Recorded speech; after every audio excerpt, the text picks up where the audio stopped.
Or you can see ARFF is on scene here to this kind of fire happening at the right main gear. Looks like a hot break situation, January 3rd, 2021.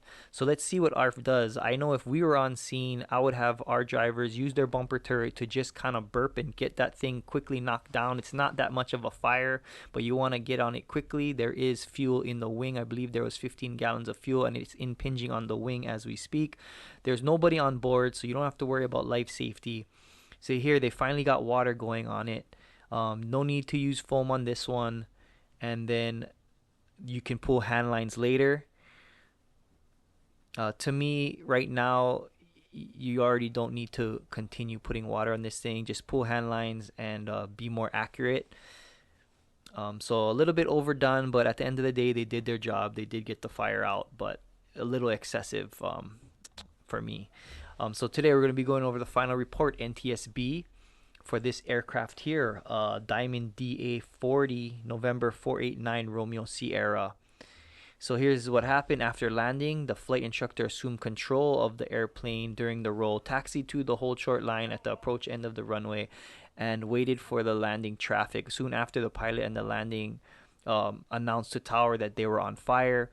The instructor confirmed that the smoke was rising beneath their right wing, and both he and the pilot egressed the airplane without injury, so that's good.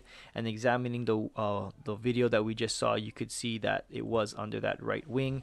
It happened at Portsmouth International Airport on the approach end of runway 34. They landed, taxied back to the approach end here, and this is kind of where this all happened, where the fire occurred as they were waiting outside the runway.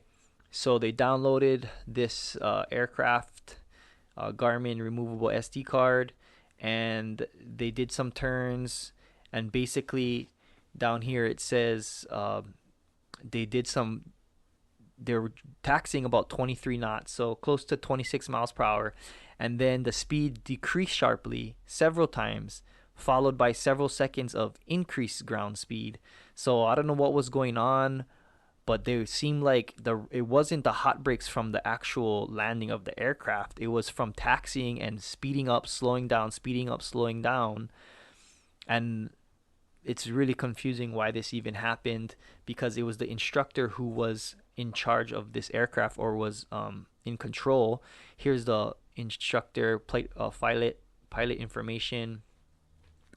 And so the probable cause on this one was the instructor's multiple applications of airplane brakes during high-speed taxi over a short duration, which overheated and ignited the right main landing gear and the wheel brake assembly. And you can see from our side, firefighter side, it takes about 30 minutes after a hot brakes for it to peak. So that's why the fire happened a little bit later. Sometimes that does happen. So it was good that firefighters got on scene within 3 minutes, took care of the fire. But interested what you guys thought on this one. Hot brakes fire due to taxiing. Very interesting. Merry Christmas, everybody. See you guys next time.